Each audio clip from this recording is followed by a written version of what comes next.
The people of the Middle East, like people everywhere, are seeking a chance to contribute and to have a role in the decisions that will shape their lives. Leaders need to respond to these aspirations and to help build that better future for all. They need to view civil society as their partner, not as a threat.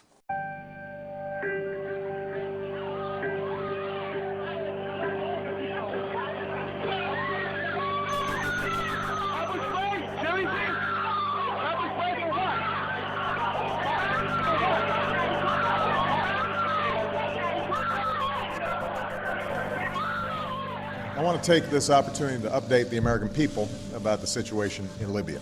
Last month, protesters took to the streets across the country to demand their universal rights and a government that is accountable to them and responsive to their aspirations. But they were met with an iron fist. Freedom of assembly, freedom of expression, and freedom of the press. Come here. You want to get arrested or no? Are pillars of an open and inclusive society. There is a clear responsibility by the Egyptian government to hold accountable those responsible for these attacks.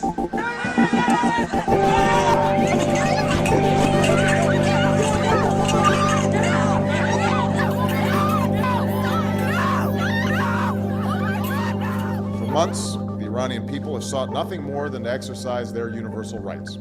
We call upon the Iranian government to abide by the international obligations that it has to respect the rights of its own people.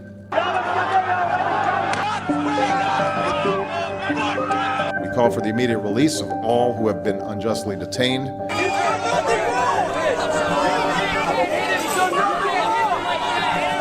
And I'm confident that history will be on the side of those who seek justice.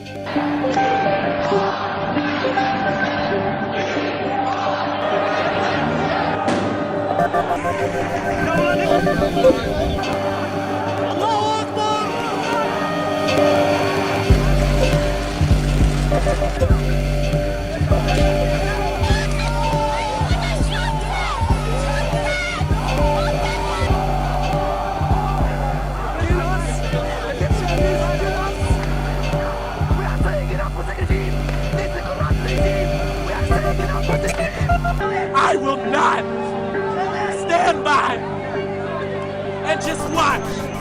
I will not do it.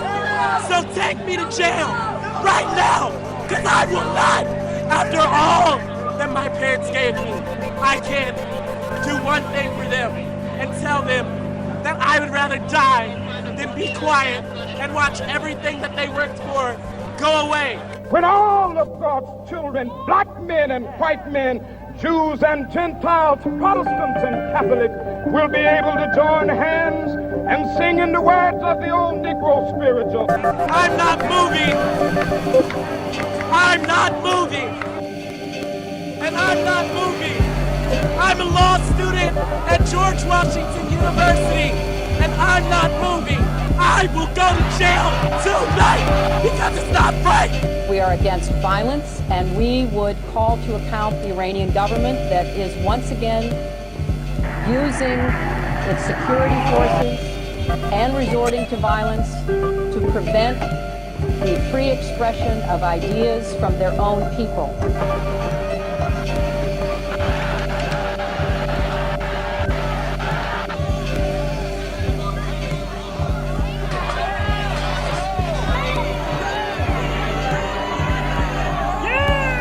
Instead of respecting the rights of his own people, Gaddafi chose the path of brutal suppression. Innocent civilians were imprisoned.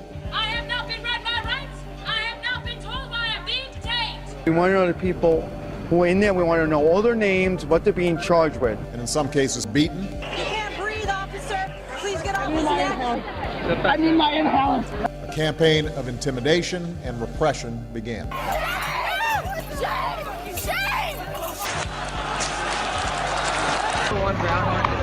It is the responsibility of the government of Libya to respect the universal rights of their own people, including their right to free expression and assembly. What's his badge number? What is his badge number? Demonstrators have been beaten, attacked. It is absolutely clear that the Syrian government is running out of time. Each new depiction of the abuses of the police on the First Amendment, the more people will show up here in New York City, and the more waves of occupation will spread across this country. And you should be proud of that, police, because you are participating in our media publicity campaign. Thank you for attending. What is absolutely clear is that we are witnessing history unfold. It's a moment of transformation that's taking place because the people of Egypt are calling for change. They've turned out in extraordinary numbers representing all ages and all walks of life. But it's young people who've been at the forefront. A new generation, your generation, who want their voices to be heard.